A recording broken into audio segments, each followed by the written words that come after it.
People who want to look at Shakespeare, and I'm not saying you're doing this, but you're pointing out something. He's a thought leader. He actually didn't want to be. He is so ambiguous. He sets the word against the word. You never know what he's really saying. Hello, my name is Saku Mantere, a professor of strategy and organization and the editor-in-chief of McGill Delve. So today I'm happy to bring you an interview that I did with a very special guest, Antoni Cimolino, the artistic director of the Stratford Festival. And that might surprise you. Why on earth are we interviewing an artistic director in a management podcast? Well, personally I find a lot of value in the arts, and actually I find that they can inform our practice in management in various ways. My hope today is to unpack the wisdom of one of the greatest artists of all time, William Shakespeare. His works contain all the contradictions and complexities of humanity and leadership. They remind us of the perils of greed and corruption. They also provide a glimmer of hope, messages that I think will resonate with any leader trying to find their way in the world right now, or any person for that matter. There's much to be learned from Shakespeare's work, and there are few who are more qualified to unpack these lessons than Antoni Cimolino. So he's a Shakespearean actor by training, and now he's a director and a leader of an internationally revered theater company. He recently visited us at McGill for a special event and was gracious enough to join us for an interview. The stage is set. The audience is waiting. Let us raise the curtains and delve into the world of Shakespeare. Antoni Cimolino, welcome to the Delve podcast. Thank you, Saku. I'm looking forward to this. All right, so Shakespeare was an entrepreneur. I didn't know that. So how about if you explain that to me? Well, Shakespeare was a writer, an actor, a shareholder in a joint stock company that was producing theater. And this was a first. I mean, the first indoor theater in, the UK was 1578 or so. And it was like filmmaking in the early 20th century, boom time, like it was something new. And he didn't follow his father's footsteps. He was a glove maker and a salesman and an alderman, and he left rural Stratford to go to London. And in that environment, he created new genres. So he created a series of history plays. They were firsts. So it looked back at British history well over 100 and some years before the audience's time. And it showed the battle between the church, the commoners, the aristocracy, and it was riveting. It was like seething with intrigue. It was like a Netflix miniseries today, right? And he followed that with what we'd call prequels and other history plays, and people loved it. They loved it because although it wasn't about another time, and this was his great secret, he was always writing about somewhere else, even to keep himself out of jail. It was very much about the politics of that moment. And actually about today. And because it was about that in a way that people found just so engrossing, he became immensely wealthy. So do we know anything about him as a leader, how he led this theater of his? There's the movie Shakespeare in Love, which features some of that, but is there any historical record on how he was like as a leader, or what he was like as a leader? Well, he was much loved. He was much loved. You can see that in his will and what he left to others and what they did for him. And the only reason we have the folio, which was published about 7 years after his death, and the folio is this big collection of his plays. And many of the plays, that's the only source we have of them. If the folio had not been printed, we wouldn't have it. And why is that important? Well, apart from, we may be missing some masterpieces. It's important because there was piracy going on of his work at that time. So the quartos had been published, like small versions, comic book versions practically of the scripts. And now people were starting to rip those off, and they were printing their own versions of his plays, and everybody was making money. So the people who had worked with him took the trouble of putting together this beautifully edited, compiled version of his plays. And in the preface, Ben Jonson, who was a great playwright, brilliant playwright, and a competitor of Shakespeare's, calls him Sweet Will and talks about his character and talks about how he was not for an age but for all time. And didn't have to do that. So you could see that the business interests and the personal interests of all these collaborators, these joint stockholders, were united. And, I wouldn't mind if after my death, the people who'd work with me speak that way about me. I mean, clearly he was not just an entrepreneur and a leader, but a much loved one. So he engendered loyalty from those who work with him. And if he had not done that, his reputation would be significantly less. His reputation was augmented by a couple of things. He didn't shoot low. He aimed high. He created work that had meaning, that was, people wanted to take in, and it was immensely entertaining. And he did that with others so that there was a communal interest in advancing what he had created because they were proud of it. And that is enduring and what we would call today sustainable. Let me grab a hold of something that you said earlier. You said that a part of his acclaim at his own time was that he was able to capture the change that was happening in politics. What can we learn from leadership? If we term leadership as how one handles politics from Shakespeare's work. Well, the politics were impacted, as you say, because the times were so immensely full of change. Like, let's just do it quickly. Religion, 1517, the Reformation. For Western Europe, they could fight, there could be political dynasties fighting, but it was all Christians. They all believed in the same values. They all knew how to get to heaven, maybe, but they knew how to behave. Suddenly there were two gods, or at least two different versions of God, and they were each accusing each other of heresy. And the idea of how to get to heaven was now immensely complicated. And, you were either right or wrong. There was no middle ground there. The times, just in general, the economy was hugely changing, from a feudal land-based society to now a capitalist world that was increasingly becoming oriented towards trade. And they just discovered that the world was double the size they thought and filled with gold and opportunities for not just exploitation, but slavery. It wasn't, Shakespeare wrote the line, brave new world. Well, it was also a heartless one. It was one where the idea of making money now seemed like, of course, get on it. So he met these difficult times. He met this moment by providing work that explored what it meant to be an individual in this world and to try to navigate these difficult choices that you had to make politically in terms of your own personal religion, how to make a living, how to do it in a way that you didn't feel like you were taking from someone else.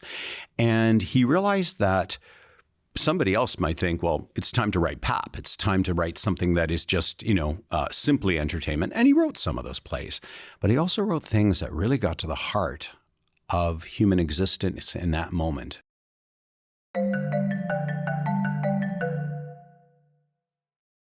One key mechanism for us to find meaning is through loss, through going through grief. I think another mechanism that's elevated in today's day and age is people look for meaning from their leaders, that they look for answers, from in particular in the rise of populism. You could see that people are looking for easy answers, for recognizable answers, non-ambiguous answers that don't involve loss. That is Shakespeare's leaders. He has many mad leaders or leaders that go mad, at least, during the play. But does he acknowledge this searching for meaning from our leaders aspect? Shakespeare had a lot to say about leadership in his plays. Richard II, for instance, is really contrasted with Henry V. These are two different plays, two very different leaders. Shakespeare didn't have a lot of time for populism. He didn't have a lot of time for the mob. However, he was very practical. He was modest. He had agrarian values. Take care of what you have. You can't predict what's going to happen. And so he is on the side of the poor. He's on the side of the disempowered. But he also can see when a group rises up and loses all rational ability to judge. The only piece of writing that we have that's in his handwriting comes from work he did on a play called Sir Thomas More, where they would write for each other. They play doctors, right? It wasn't this authorial thing that we think of now, this romantic notion of this is all mine, don't touch it. They would work with each other. In this case, he came in to give words to a leader who is telling a mob that is about to kill a group of immigrants that these people are people like them, and that if they commit this atrocity, they're doing it against human beings, mothers with children that are trying to come on shore. And if they, in committing this atrocity, then have to pay a price for it, they will be in a position of being banished, being in another country, and being themselves treated the way they treated others. So the plays are all about trying to put yourself in other people's situation.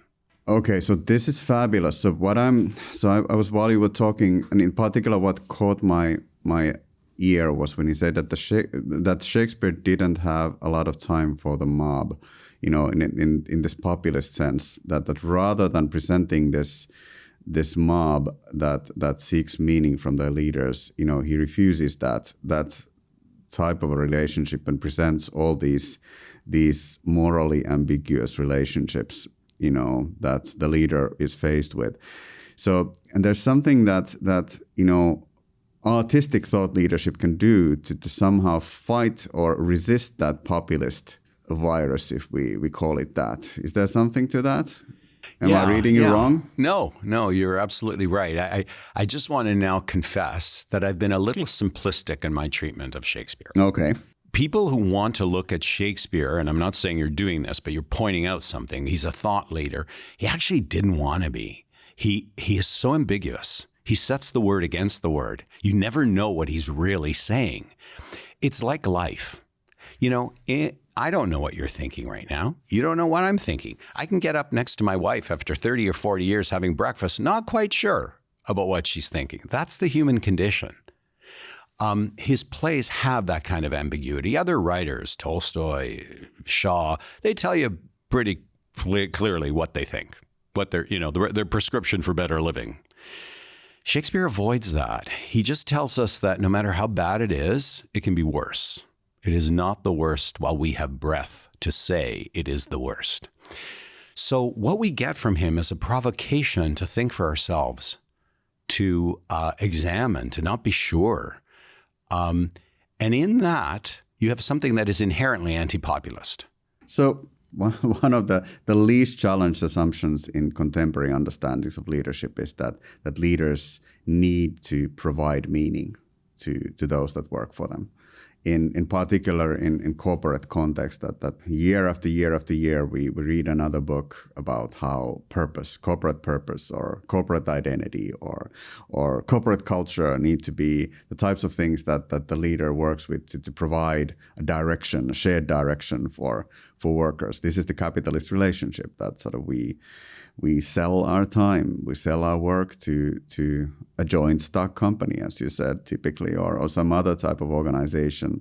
And then the leaders of those companies are not only expected to keep us in line or discipline us or expect us to keep our end of the bargain, but to provide us with meaning. So that seems very antithetical to what you're, saying about Shakespeare. So, Henry V kind of lays out a rationale. And at the beginning of the play, we see him conspiring before he ever gets the challenge by the Dauphin, the external challenge. He's already conspiring with the church to find reasons why he can invade France. So there's a corporate imperative there for the British nation. And he finds the hook to hang his hat on. And then he rationalizes that and uses that as a convenient excuse to get his message out. So he finds meaning in a simplified form, and it's a performance. And we live in a world where, corporate profits, you got a quarterly result. Thinking 6 months ahead is like another universe. And we see the absurdity of, DEI is central to our mission. We can still do without DEI, but we will internalize the values. Like, people can see that kind of hypocrisy. The benefit for corporate leaders is within a few years they'll be gone, and it was somebody else's hypocrisy usually, that who can remember, as long as I'm getting my 10% return every year and at least, and I will forget what happened last quarter. How do you find authenticity? How do you find a meaning, a message that is actually nuanced? There's very little ability for us to tolerate nuance. And what is the role of the corporation within society? I hope that over time that'll become more important. I do think a leader internally is examined carefully. And if you really want an organization that's going to do something and do it well, you need to have integrity. You need to behave in a way that models what you want. Was there anything in Shakespeare's time that inspired him? You describe his worldview as kind of dark. The examples you've given sort of are dark and morally complex. And we also know that what followed was the Enlightenment, and lots of good stuff happened also, arguably, yes, after his time. Did he have hope? Did he find inspiration in what he was seeing around him? There are little points of hope in these plays when a person does something just kind, generous on a personal level without wanting to get attention for it. They're usually done by poor people, by people who live on the edge of existence. And those little acts of kindness, which come up again and again in his plays, are the hope. The big forces in the universe, unfortunately, behave like the big forces in the universe, or at least in politics, religion today, which is that they're acting on their corporate initiative. And I don't mean to, I'm not dumping on corporations. I'm just saying when a group of people represent an entity like the church, they tend to act in ways that we hope they wouldn't individually. So his plays are dark, they're challenging, they really ask us questions, and they show that a little modesty, a little compassion, a little simplicity, and love go a long way. Yeah, it's funny. I'm thinking of three things simultaneously, three places where the similar sentiment is expressed. The first one is in the Bible, how it's easier for a camel to pass through the eye of the needle. You know that parable. Then there's Dostoevsky, Crime and Punishment, where Raskolnikov finds salvation through this kind woman that comes and visits, humble woman that visits him in prison. And then in Tolkien, in The Lord of the Rings, the hobbits, the simple people, the small people, are the hope, the true hope for the world. So it seems that there's this sentiment that again, power corrupts. The mightier you are, the less hope you engender. I think that is the message in his plays. That if you're living for just making money, you're probably missing life. On the other hand, we want. He understands. He's very clear-eyed about the power of money, and that we all want it, and it can be a force for good. It needn't be a force for bad. Well, then we have to set that against what we know about his personal life. He hoarded grain at a time of famine. He invested in land. He bought a house at a bargain basement price because the son killed the father and nobody wanted to live in it. And he bought it, biggest house in Stratford. And then, by the way, that also furnished the plot for one of his plays in King Lear about a son being suspected of wanting to kill his dad, which I always found really weird. And then I realized, no, actually, it was the right part of his life. So there's complexity here. He may have been saying one thing in his plays. We're not seeing a lot of evidence he lived that. He was kind of like the rest of us.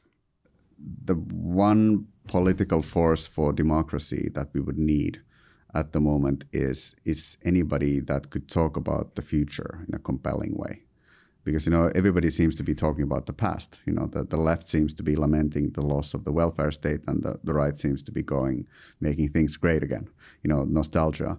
And sort of the only forward-looking message is Elon, who's saying that let's go to Mars with, let's F up this planet and then go to Mars, which seems to be kind of a grotesque view of the future. So a decent view of the future seems to be missing. Thinking back with the benefit of hindsight, as I said, lots of arguably positive things did happen after Shakespeare's time. We saw the Great Enlightenment project that can be challenged, but sort of arguably, according to a lot of statistics, like the New Enlightenment people like to say, human life is less, nasty, brutish, and short nowadays than it used to be. Considering everything, considering the world wars, considering sort of, the inequalities that we face, for the life for an individual is arguably materially better in so many ways. So is there something that we could do, in our analysis of do we do what he did to find comfort and hope in the little acts of kindness, as you said? Or is there something that inspires you in particular? You've said a lot, and it's really fascinating. Timelines are really, I think I try to get solace from the fact that these elections that have happened around the world at least are an expression for how life is being lived by a lot of people, which is that they may be working, but they can't earn a living. And it's important to hear that because other people maybe don't feel that and they don't understand it, right? The economy's going great. The market's great. Unemployment's low. Get on with it. So it's all a question of personal perspective. It's a question also of timelines. Like, will things get better in 5 years? Will they get better tomorrow? Will they get better in 100 years? And therefore, I won't be around for it. I'd like to think that the work that's being done is going to make, in science and in other areas, is going to eventually make the world better. And there's a lot of good underneath our noses. Ultimately, though, there's this individual existence that it's the only one we can have. And we have to be accountable for, in our own hearts when we die, for what we did along the way. And I keep coming back to that. The artist's role is to create a magic world, an if world that allows us to suspend disbelief and live in it, so that in watching a play, we think, we get compassion for what the person on the stage is going through.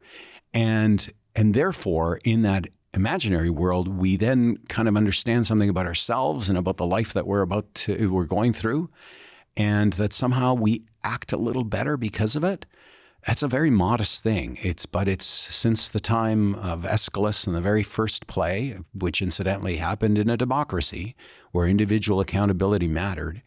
That's the role of art. It's modest, it's small, it's personal, but it's the only one that really matters. The bigger stuff is not something we can take action on ourselves. Yeah, I can relate to that in a sense that, I have to say that what gives me hope and sustenance and meaning, perhaps the most in this day and age. Of course, there's relationships, there's family, there's love, there's friendship, but there's, sitting down at the jazz club, grabbing a pint and seeing a bunch of musicians who've practiced their craft their whole lives play to 20 people. And being sustained by that. Or my 18-year-old son, I think he's seeing 2 plays this week.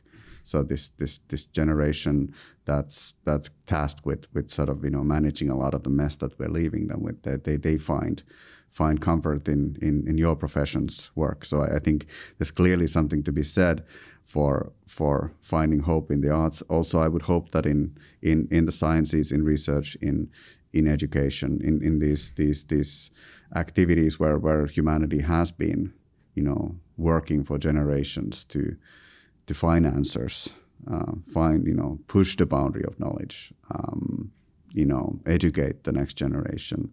Perhaps, there is something sustainable in that pursuit at the level of the individual, at the level of the relationships that we forge, the work that we do. That was beautifully said. And you're talking about beauty in learning, beauty in creation. We need our bellies full. We need to have some dignity.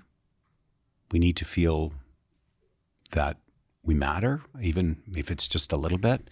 And then right after that, We want to think that we can make a difference, and we admire the beauty of creation, and we admire the beauty of the possible done through human achievement.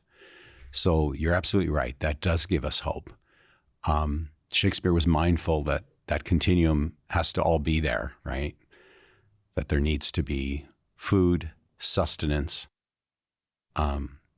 integrity, compassion, and then there's room for art and science. And all of it's important. You know, if we're just busy filling our bellies, we're just like beasts. And he says that in his plays. Bestial oblivion, Hamlet says. So yeah, how do you get all that? Let's get all that. So let's not lose our souls when the storms of the world are blowing over us, I suppose. That's the sentiment.